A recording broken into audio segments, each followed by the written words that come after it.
He who wears the Orin speaks for the Empress. It will guide and protect you. The Ouroboros has several meanings interwoven into it. Foremost is the symbolism of the serpent biting, devouring, or eating its own tail.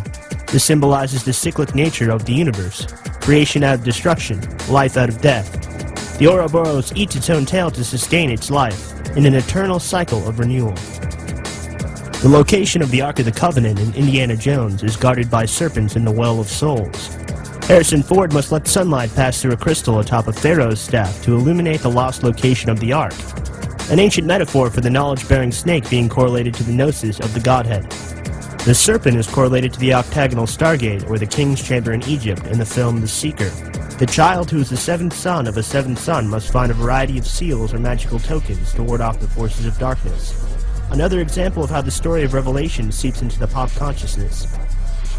An ancient Stargate is about to be born anew and modernized at CERN's new Colossal Particle Accelerator in Geneva. Caroline had this great tattoo of a snake swallowing its own tail. Ouroboros. I don't know what that means. A snake, it's called Ouroboros. Just symbolism and imagery. What is the consciousness or the collective consciousness or unconsciousness of this organization reflecting in its symbolism? And I found some incredible things. The name of the primary experiment there at CERN is called the Atlas Detector, and it shows the image of Atlas, the strong man, holding the image of the world or the word on his shoulder, and it's basically an image of the atom.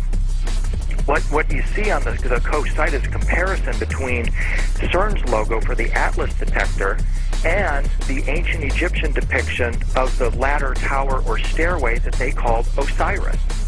It's virtually identical imagery. It both shows a figure with outstretched arms upholding either the atom or the symbol for the sun. And I think that what's going on here is that we are recreating this ancient ladder, tower, or Stargate technology that existed in the ancient world. Bruce Willis resonates the 9/11 Stargate event in the first Die Hard film.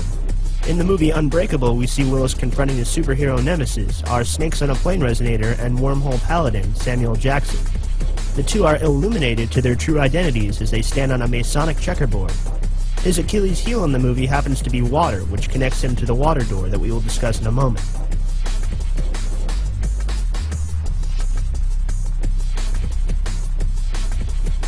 In Norse mythology, Fenrir is a wolf, the son of Loki.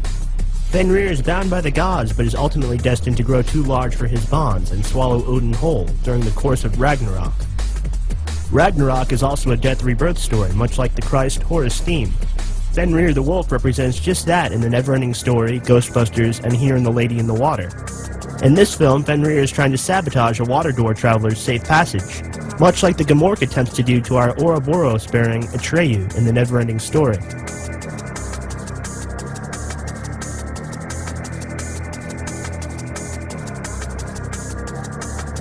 The swimming pool that our dimension-crossing Narf comes through in Lady in the Water just happens to be shaped exactly like the Eye of Horus, tying Egypt and the pyramids to a wormhole device for the 900th time. In Tim Burton's Big Fish, the main character was born through the now famous Aldous Huxley checkerboard crop circle, and leaves this world through the water door, giving his wife a golden ring which represents Ouroboros as well as Saturn before he embarks on a joyous journey of death.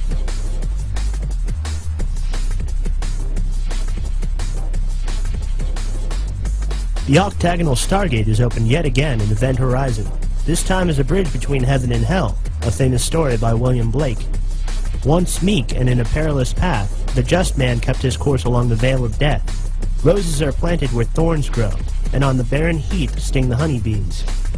Then the perilous path was planted, and a river and a spring on every cliff and tomb, and on the bleached bones red clay brought forth.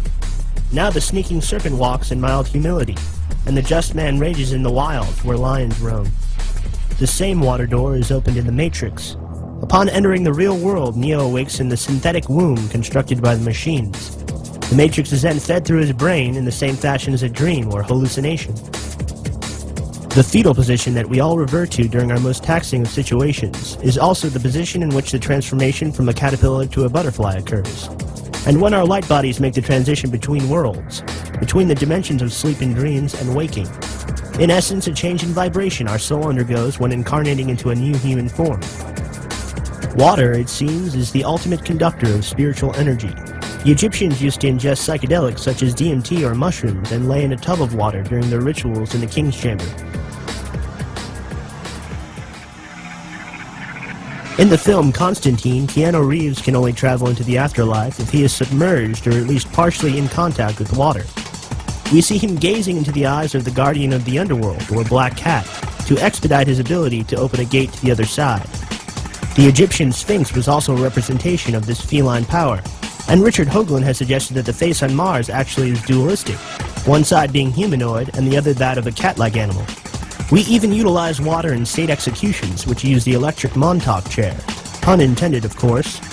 Reeves enters the gateway to hell via one of these chairs, and fittingly, a light bulb of illumination is utilized in setting him free of the mortal coil. Synchromysticism is just a guide to free your mind. Synchromysticism, a balance of universal knowledge that transcends space and time. Universal knowledge that transcends space and time. Universal knowledge that transcends space and time. Here's the checkerboard painted room in which the Antichrist comes into this world. Of course, it would also be through the water door of the swimming pool. This is also the room our Christ Cube Guardian from Transformers, Shia LaBeouf, is killed. Tom Cruise is a fun character because not only is he seen in fictional roles dealing with the death, rebirth, good versus evil theme, like in the movie Labyrinth, but he fascinatingly tries to accomplish this in the waking world via Scientology. The symbolism behind the leaked Scientology conference is striking even to the untrained eye. Cruise uses Hitlerian posture and Tony Robbins-inspired speaking abilities and Masonic handshakes to amplify his charisma and brainwashing abilities. You'll notice a circular Ouroboros-like aesthetics in both the metal and the backdrop, something also heavily saturated in the Academy Awards ceremony. After destroying darkness, or Lucifer incarnate, by reflecting sunlight off of a multitude of golden plates, he then dives into a river to search for the golden ring of rebirth to unite himself with his one true love, thus completing the tale of rebirth and renewal in the movie Legend. Cruise can also be seen with a triforce of telepaths who utilize water to make their psychic predictions in the movie Minority Report. The water snake, or portal, is tied to an alien consciousness in the film The Abyss, and also to time travel in Donnie Darko, again reiterating the interchangeability of these gate-opening themes.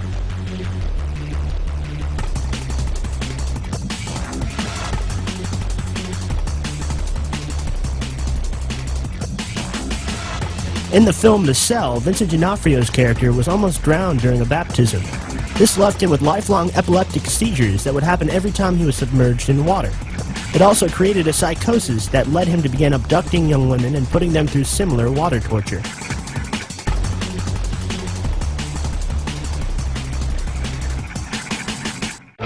Jennifer Lopez is sent into his now catatonic third eye to try and extract information that will eventually lead the police to the rescue of one of his unfound victims. During their final confrontation, D'Onofrio turns into a reptilian-like beast that will not back down until he is killed. So Lopez holds him under the water and ends another cycle of death rebirth, sending D'Onofrio through the doorway to the afterlife. Again, we see water as the conductor of such a miraculous event. Please join me over at labyrinthofthepsychonaut.com and view the full-length version of this video, where I explore the water door more thoroughly through the films Mission to Mars, Willy Wonka, and A Nightmare on Elm Street. Music by DJ SETI and Alice in Chains.